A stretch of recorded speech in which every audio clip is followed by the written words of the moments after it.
What's up, everybody? It's your boy Slick Tactus, and welcome to... Right now, it doesn't have a title because apparently Wake Up Wednesdays is a thing. So I don't know. I may have to change the title to this. Maybe Sure You Can Sundays. I don't know. But welcome to some FGC news. Let's talk about some stuff right now. And the first thing I want to talk about is a tweet from FGC Flash that came out a few days ago. And he said, if you play something that's low tier, you're a casual player. No matter how serious you take this shit. Do yourself a favor and pick a character if your goal is to win. Shaking my head.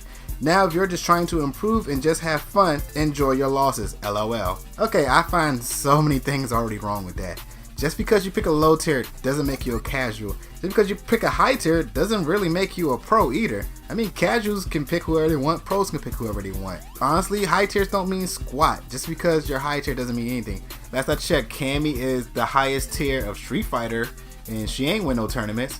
So honestly, those don't really matter. But then you got people replying to him saying, the character doesn't make the player. And he replied, nobody says it does, but the player can't make the character if it sucks. Sure, you can have some moments playing low tiers, but you have to be okay with the fact that you will lose, most likely never win a tournament, and lose to players normally would best had you choose a better choice. Now, honestly, that's completely wrong there, because I never went Injustice was still not new, but we already knew who the tier list was, like Deadshot, Black Adam, and all of them. And I played my friend, and she uses a Black Adam. Really good with him, destroying people. I use Deadshot. I know Deadshot somewhat, and I got destroyed. But you know, I did beat her with Cheetah, bottom tier. Tiers kind of don't really mean nothing if you're not good with the character. You can be the best character of all time. You can pick the best character of all time and still lose. High tier don't mean nothing if you don't have no skill. Also, that person replied back with, if the goal is to win, it's very possible without using a different character. Yes, one may argue that XYZ is better, but in the end, it's all fundamentals. At this point, it doesn't matter who they use. It doesn't make someone a casual if they play characters like they like. Exactly. It doesn't matter who you play as. It doesn't make you a casual. And then of course he replied with, you are not a professional player if you're not giving yourself the best chance to win. If you're not a professional, then you're a casual, and there is nothing wrong with that. Why is there such a negative connotation with being a casual? Shaking my head.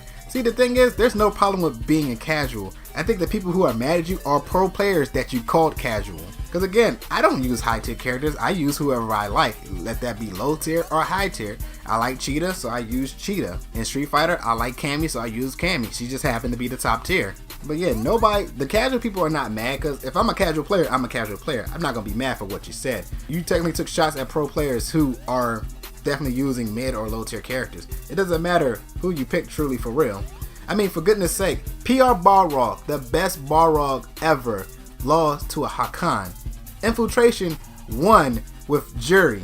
Those are low tier characters. Bison won this current Evo. He's not high tier, he's not top tier. He's like top mid, I think. But it doesn't matter what tier you pick. It really do boil down to skills, because any character can be any character if you put the time and effort to it. But then there's some tweets that I agree with him. This one dude replied with, actually I think Flash's statement is true. If you want to win, give yourself a chance and pick at least the viable character. The wrong part is calling someone a casual for playing a low tier. I'd rather say their primary goal isn't winning. And he replied, if your primary goal isn't to win, isn't that the definition of casual? Just because you pick a low tier doesn't mean your primary goal isn't to win. Last I checked, everybody always wants to win. You can have fun and try to win. You can be competitive and try to win. I mean, honestly, unless you're completely throwing a fight, you're always trying to win. So, I don't get that part. Somebody also pointed out, so what you said is you're calling yourself a casual for 2 years using Vega? And he replied, yes, I was a casual. No, you wasn't casual. You was a pro player who happened to use Vega. All in all, just pick who you want, because just because they high tier doesn't make you good with them. You can be completely sorry with a high tier because they just don't fit your gameplay style. But who knows, maybe a low tier completely fits your style and you can just dominate the field with them. Because again, Jury won with Infiltration won with Jury. He beat the best Balrog with Hakan, and it's a lot of low tier characters out there who can beat high tier characters with ease. Low tier and high tiers are just a listing from good to bad in general. But again, the lowest tier can beat the highest tier with ease sometimes. And the last thing I want to talk about is the FGC nod. So recently there's a tweet going around saying, for those who don't understand the FGC nod, instead of just rolling your eyes in disappointment or frustration that you just got hit by something, gimmick or not, you nod to accept it, to show a little respect, and that you took a little mental note. You did it and it worked. When I first read that, I was like, what? The FGC nod? Then I thought about it. If I get caught by something that was a little trick or a cross or something, I do nod my head and be like, okay, I got it.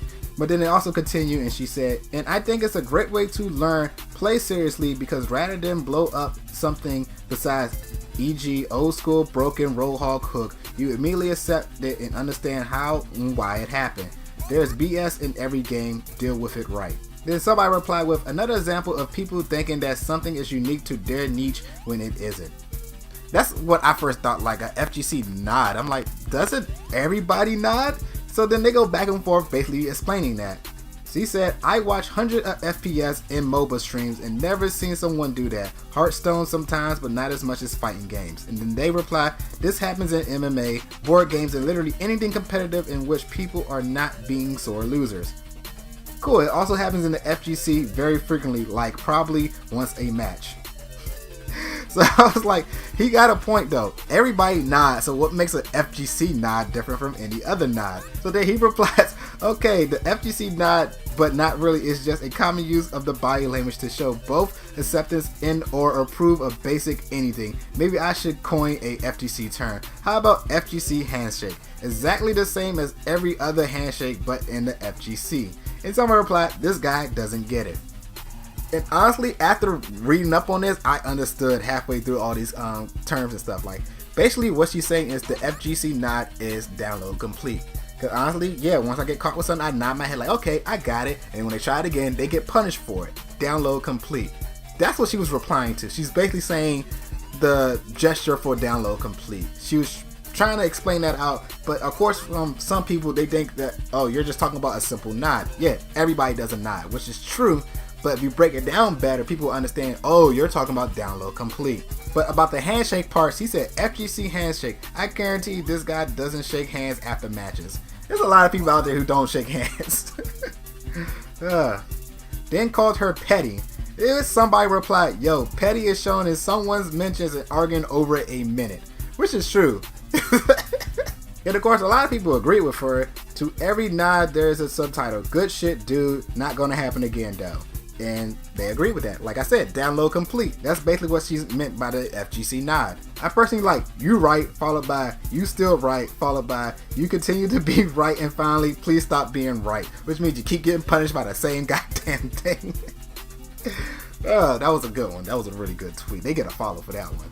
And one of the last tweets I'm going to say is, I never heard of this, but now I realize that I do this every time. People have started making memes about it, LOL. Which, I don't ever remember seeing a meme, but yeah.